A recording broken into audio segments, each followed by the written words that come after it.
Assalamualaikum warahmatullahi wabarakatuh. Alhamdulillahi rabbil alamin wa bihi nasta'in ala umuri dunya waddin wassalatu wassalamu ala ashrafil anbiya'i wal mursalin wa ala alihi wa sahbihi ajma'in amma ba'd. Rabbi shrah li sadri wa yassir li amri wahlul 'uqdatam min lisani yafqahu qawli. Apa kabar teman-teman sekalian?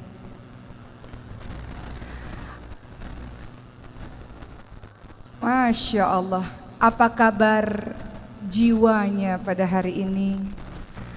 Apa kabar iman pada hari ini? Sudahkah terisi dengan membaca ayat suci Al-Quran di qiyamu lail malam atau di pagi hari tadi? Apakah sudah di-charge keimanannya dengan senantiasa banyak berinteraksi dengan Al-Quran di hari ini?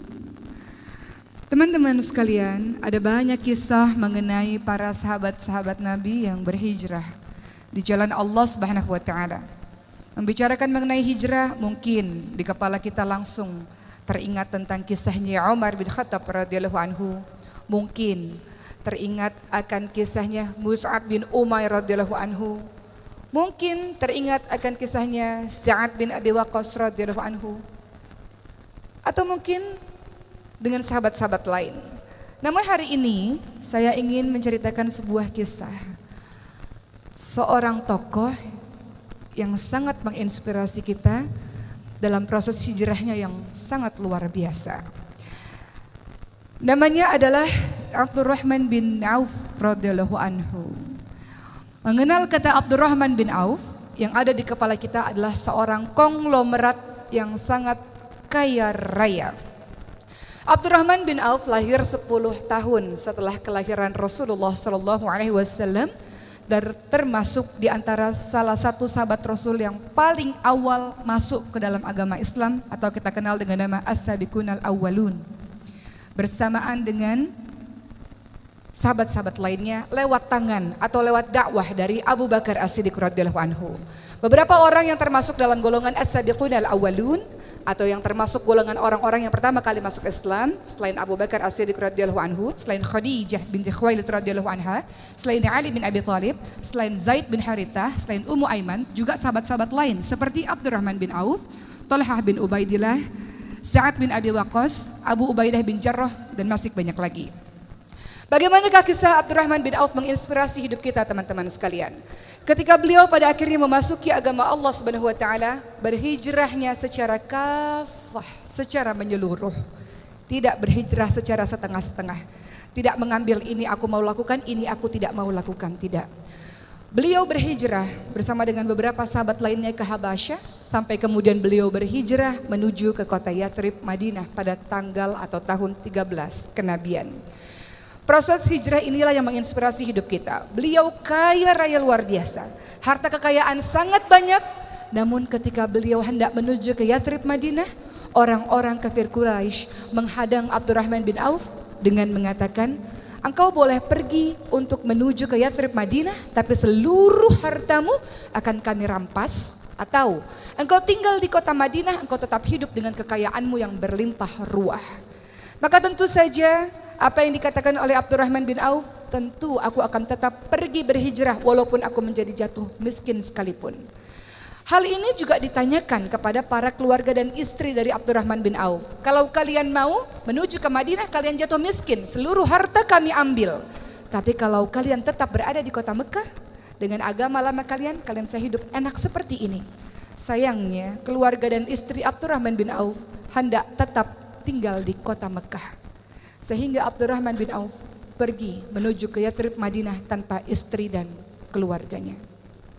Kehilangan harta kekayaan yang banyak, kehilangan istri dan keluarganya, pergi demi kecintaannya kepada Allah dan Rasulnya. Pergi untuk membuktikan hijrahnya memang secara kafah, secara menyeluruh. Pergi ke Yathrib Madinah untuk membuktikan Allah dan Rasulnya lebih dicintai daripada yang lain-lainnya. Maka sampai di kota Yathrib Madinah dalam keadaan tidak memiliki harta. Hartanya adalah baju yang dipakainya saja. Kemudian Rasulullah mempersaudarakan antara orang-orang muhajirin, orang Mekah yang berhijrah dengan orang-orang yang Yathrib Madinah atau kita sebut dengan orang-orang Ansor.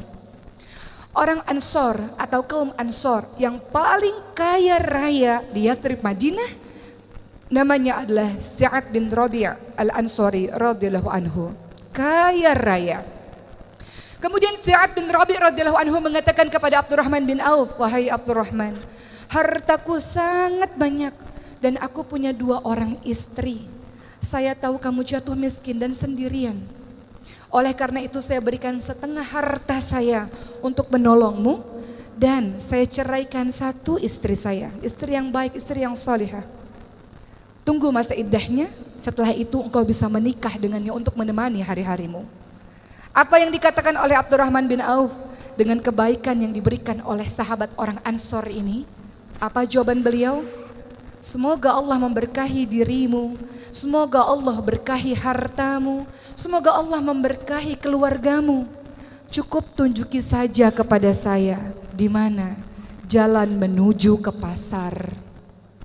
Beliau menghargai kebaikan yang telah diberikan oleh Sa'ad bin Rabi', tapi beliau tidak ingin bergantung kepada orang lain.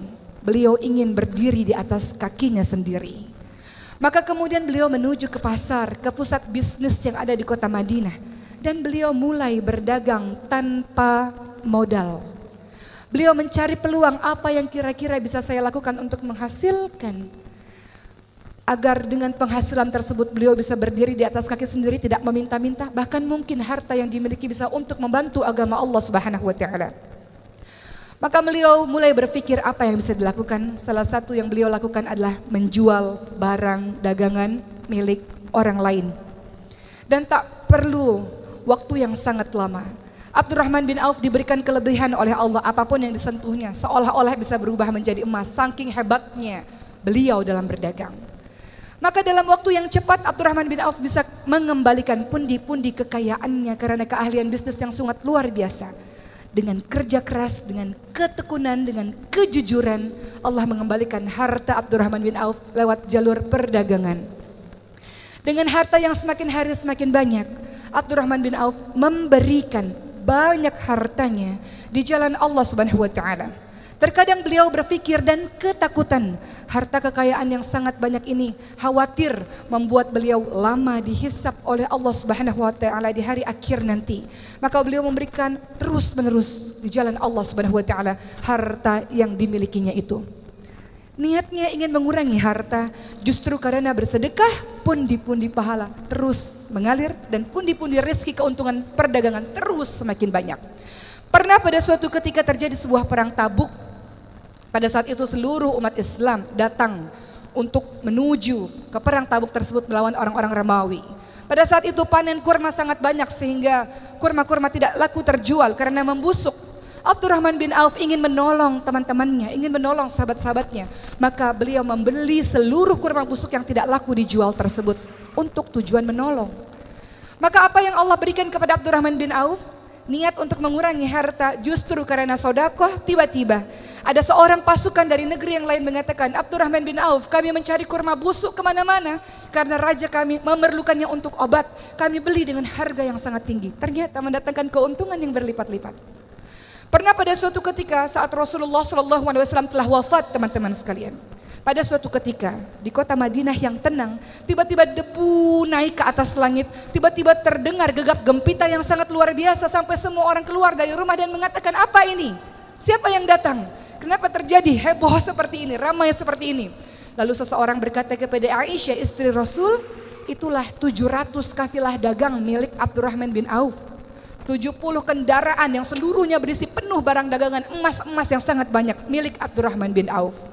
Maka Aisyah pun mengatakan, "Saya teringat dengan perkataan Rasul, Abdurrahman bin Auf memang dijamin masuk syurga bersama dengan sahabat-sahabat lainnya. Namun ia masuk syurga dengan merangkak hartanya yang sangat banyak, membuat ia jalan merangkak menuju ke syurga Allah Subhanahu wa ta'ala." Mendengar hal ini, maka Abdurrahman bin Auf sangat ketakutan karena Allah berikan harta yang banyak kepada dirinya, diberikan lagi harta-hartanya di jalan Allah. Bahkan Abdurrahman bin Auf pada saat itu memberikan setiap orang yang ikut dalam perang Badar 400 dirham setiap orang. Utsman bin Affan, orang yang kaya raya saja, menerima pemberian dari Abdurrahman bin Auf. Utsman bin Affan mengatakan, hartanya Abdurrahman bin Auf adalah berkah, hartanya adalah halal, dan ini adalah sebuah kebersihan, sebuah kesembuhan. Begitu kata Utsman bin Affan. Luar biasa kaya raya. Namun sedekahnya sangat luar biasa.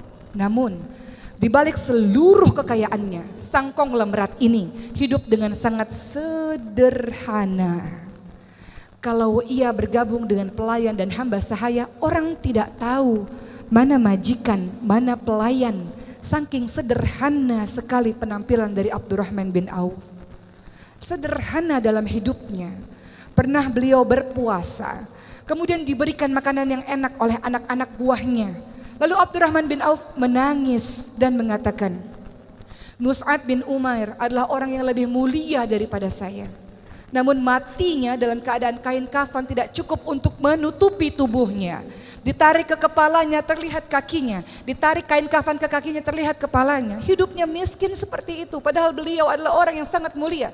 Hamzah bin Abdul Muthalib orang mulia, cuma matinya, wafatnya juga dalam keadaan tidak berharta. Dalam keadaan mengenaskan dalam perang Uhud. Rasulullah di detik-detik wafatnya juga bersama dengan keluarganya tidak pernah memakan makanan yang enak. Saya khawatir kebaikan ini disegerakan oleh Allah di dunia, kenikmatan ini disegerakan oleh Allah di dunia, sedangkan saya tidak tahu bagaimana kedudukan saya nanti di hari akhir. Jadi beliau menangis ketika harta kekayaan makanan enak diberikan di hadapannya, takut luar biasa. Abdurrahman bin Auf bukan orang sembarangan. Tidak hanya sekedar konglomerat, beliau adalah orang yang juga ikut berperang di jalan Allah. Beliau ikut perang Badar, beliau ikut perang Uhud, beliau ikut seluruh peperangan yang dilakukan oleh Rasulullah SAW. Tidak hanya ikut berperang, tapi beliau juga adalah orang yang senantiasa berdakwah, mengajak orang lain kepada agama Allah Subhanahu wa taala. Pada saat zaman Umar bin Khattab mengumpulkan beberapa sahabat, 6 orang untuk menjadi pengganti setelah nanti beliau wafat. Salah satunya adalah Abdurrahman bin Auf, dan seluruh sahabat menunjuk Abdurrahman bin Auf yang paling layak menggantikan Umar bin Khattab. Apa kata Abdurrahman bin Auf? Saya mengundurkan diri untuk menjadi salah satu calon dari khalifah. Beliau tidak mau. Beliau merasa sahabat-sahabatnya jauh lebih mulia dibanding dengan dirinya, walau semua orang menunjuk kepada dirinya. Beliau mengundurkan diri dan kemudian para sahabat mengangkatnya menjadi seorang hakim. Yang apabila Abdurrahman bin Auf menunjuk seseorang, maka para sahabat pun akan mengikuti perkataan dari Abdurrahman bin Auf. Maka Abdurrahman bin Auf menunjuk Utsman bin Affan untuk menjadi pengganti dari Umar bin Khattab, dan para sahabat pun setuju dengan pilihan sahabat yang mulia ini. Waktu terus berjalan sampai usia ke-75 tahun di detik-detik wafatnya. Aisyah datang kepada Abdurrahman bin Auf dan memberikan sebuah penawaran yang tidak pernah Aisyah katakan kepada sahabat yang lain. Wahai Abdurrahman, kalau engkau nanti kembali kepada Allah, jenazahmu akan dimakamkan bersebelahan dengan Rasulullah, bersebelahan dengan Abu Bakar, bersebelahan dengan Umar bin Khattab radhiyallahu anhu. Saking mulianya orang ini. Lalu Abdurrahman bin Auf mengatakan, tidak ya Aisyah, aku merasa tidak pantas disandingkan dengan sahabat-sahabat yang mulia. Biarkan aku dimakamkan bersebelahan dengan sahabatku Utsman bin Maz'um, sahabatku. Biarkan aku dimakamkan di tempat yang lain saja, tidak berdampingan dengan Rasulullah, Umar maupun Abu Bakar As-Siddiq radhiyallahu anhu.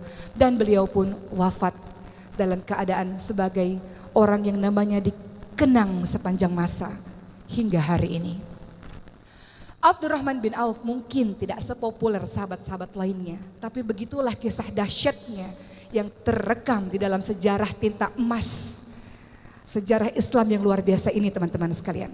Dari kisah Abdurrahman bin Auf kita mendapatkan banyak pembelajaran yang kita refleksikan dalam kehidupan kita yang sekarang. Abdurrahman bin Auf berhijrah di jalan Allah Subhanahu wa taala, mengorbankan banyak hal. Ia jatuh miskin mulai dari nol, ia ditinggalkan keluarganya, luar biasa. Namun kokoh berdiri tegak untuk berhijrah menjadi orang yang lebih baik. Ia meninggalkan kampung halamannya, ia meninggalkan orang-orang yang dicintainya demi kecintaannya kepada Allah dan Rasulnya. Maka sepanjang hidup kita memang tugas kita adalah berhijrah. Kenapa? Karena diri kita dari hari ke hari harus menjadi diri yang lebih baik dari hari sebelumnya. Dan itu adalah hijrah. Minadz dzulumat ilan nur, dari kegelapan menuju kepada cahaya Allah. Minal jahiliyah ilal hidayah, dari kebodohan menuju kepada hidayah Allah Subhanahu wa taala. Dari malas menjadi semangat, dari bodoh menuju ilmu, dari dada yang sempit menuju dada yang lapang. Hijrah. Namun dalam setiap proses hijrah tidak mudah. Harga syurga sangat mahal. Tidak bisa dimasuki oleh orang-orang yang tidak terbukti pengorbanannya di jalan Allah Subhanahu wa taala. Perhatikan surah Al-Ankabut ayat 2. Ahasiban nasu ayyutraku ayyakulu amana wa hum la yuftanun. Apakah kamu semua mengira akan dibiarkan begitu saja ketika mengatakan saya beriman, saya berhijrah, saya jadi orang baik, saya mau menjadi orang yang lebih taat, sementara kamu semua tidak diuji. Begitu kata Allah.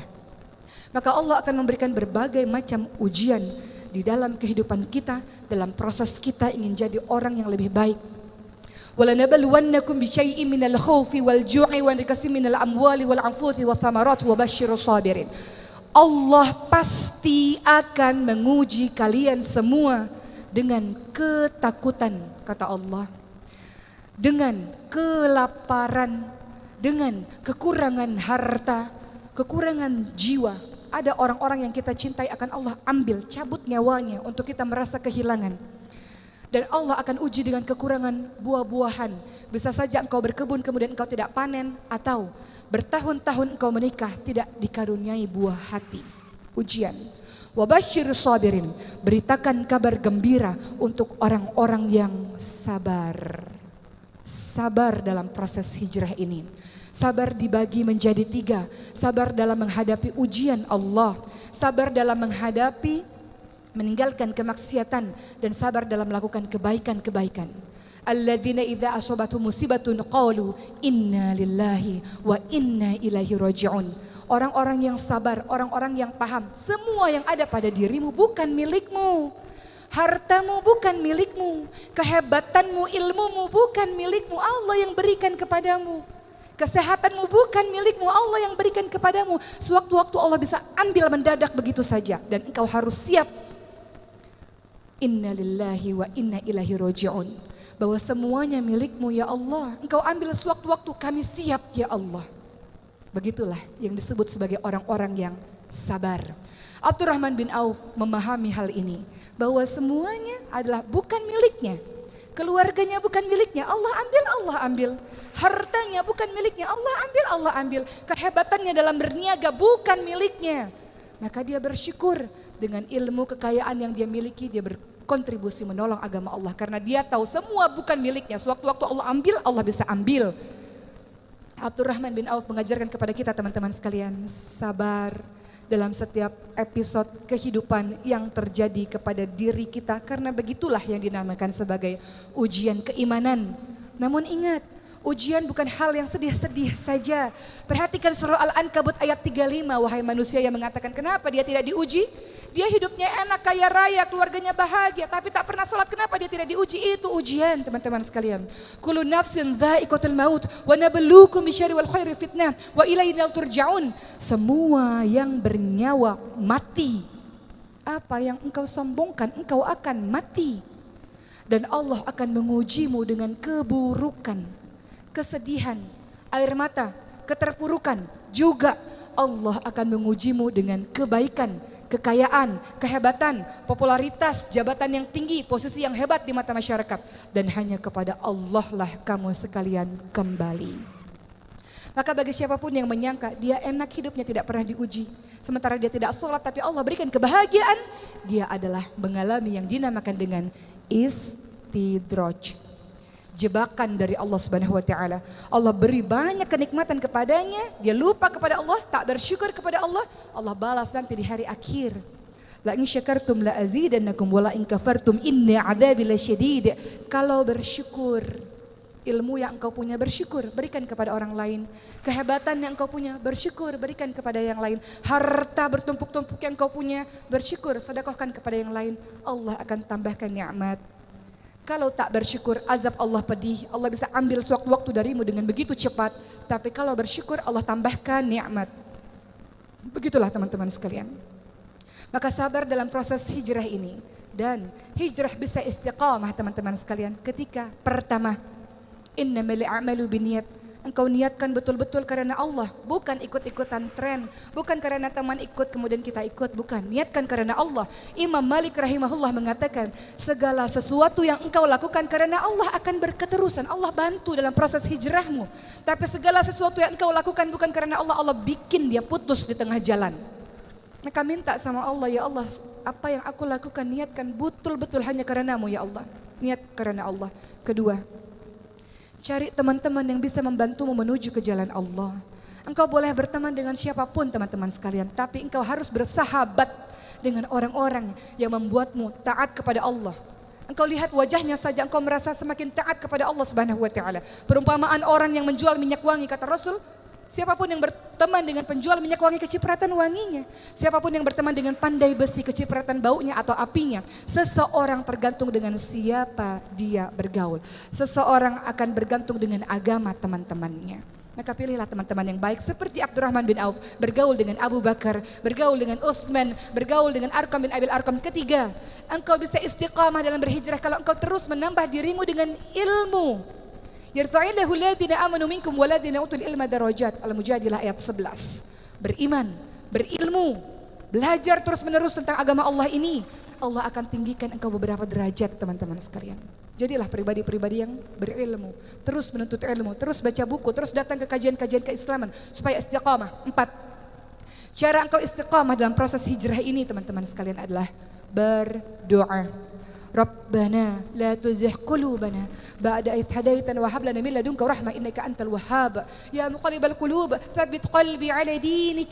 Ya muqallibal qulub tsabbit qalbi ala taatik. Wahai Allah, jangan kembalikan kami ke dalam kehidupan kami yang penuh dengan kesesatan. Jangan condongkan hati kami kepada kebodohan di masa lalu. Jangan condongkan hati kami kepada kebodohan, keburukan, kezaliman di masa lalu. Setelah Engkau berikan petunjuk kepada kami, wahai Allah yang Maha membolak-balikkan hati, tetapkan hati kami ya Allah atas keimanan kepadamu ya Allah. Berdoa teman-teman sekalian, karena kita tidak pernah tahu. Tidak ada yang bisa menjamin sesoleh-soleh orang bisa saja dia mati dalam keadaan su'ul khatimah. Maka berdoa kepada Allah, minta pertolongan kepada Allah, agar ketika engkau berhijrah dengan susah payah ini, ketika engkau tinggalkan apa-apa yang dibenci oleh Allah dengan susah payah ini, Allah jaga engkau dengan keistiqamahan hingga akhirnya Allah panggil engkau dengan kalimat, ya ayatuhan nafsul mutmainnah irji'i ila rabbiki radiyatan maradiyah fadkhuli fi ibadi wadkhuli jannati. Wahai hamba-hambaku, masuklah ke dalam golongan hamba-hambaku, masuklah ke dalam syurgaku. Wahai jiwa-jiwa yang tenang, Allah Subhanahu wa taala menginginkan agar jiwa-jiwa yang tenang kita-kita ini, yang kita berharap termasuk dalam golongannya, dimasukkan ke dalam syurganya Allah Subhanahu wa taala. Allah ingin kita termasuk golongan hamba-hambanya yang dipanggil dengan kalimat wahai jiwa-jiwa yang tenang. Mati kita nanti, kita berharap husnul khatimah. Jiwa-jiwa yang tenang, yang ruhnya diambil oleh malaikat seperti kendi yang mengucurkan air dengan lembut, dan ruh itu dibawa ke langit dan pada akhirnya merasakan kenikmatan syurga Allah Subhanahu wa taala. Maka teman-teman sekalian, pada akhir tausiah saya pada hari ini, kita kembali mengenang kisah Abdurrahman bin Auf dengan keistiqamahannya, dengan tawadhu'nya yang sangat luar biasa. Tawadhu, rendah hati di hadapan Allah Subhanahu wa taala, rendah hati di hadapan para manusia-manusia lainnya. Jangan engkau berlaku sombong. Wa ibadur rahmanil ladzina yamshuna 'alal ardi hauna wa idza khatabahumul jahiluna qalu salama. Hamba Allah yang Maha Pengasih adalah mereka yang berjalan di muka bumi ini dengan tawadhu, dengan rendah hati, dan ketika ada orang-orang jahil menyapa mereka, qalu salama, ucapkan kalimat-kalimat yang baik, ucapkan kalimat-kalimat yang penuh dengan kesantunan. Jadilah hamba-hamba Allah yang menolong agama Allah sebagaimana Allah menolong kehidupanmu berkali-kali teman-teman sekalian. Jadilah seorang hamba-hamba Allah yang kokoh dalam keimanannya, sabar untuk jadi orang-orang baik, dan ajak teman-temanmu untuk menjadi baik bersama-sama. Karena engkau semua, kita semua digelari dengan kalimat kuntum khairu ummah ukhrijat linnas ta'muruna bil ma'ruf wa tanhauna 'anil munkar. Kamu sekalian adalah umat terbaik yang dilahirkan untuk manusia, yang punya tugas mengajak manusia lainnya kepada kebaikan dan mencegah manusia lainnya kepada keburukan. Selamat menjadi diri yang istiqamah, selamat menjadi diri yang sabar insyaallah, dan mudah-mudahan kita semua termasuk golongan hamba-hamba Allah yang masuk ke dalam syurganya Allah bersama para nabi, orang-orang yang siddiq dan orang-orang yang saleh insyaallah. Wabillahi taufiq wal hidayah. Wassalamualaikum warahmatullahi wabarakatuh.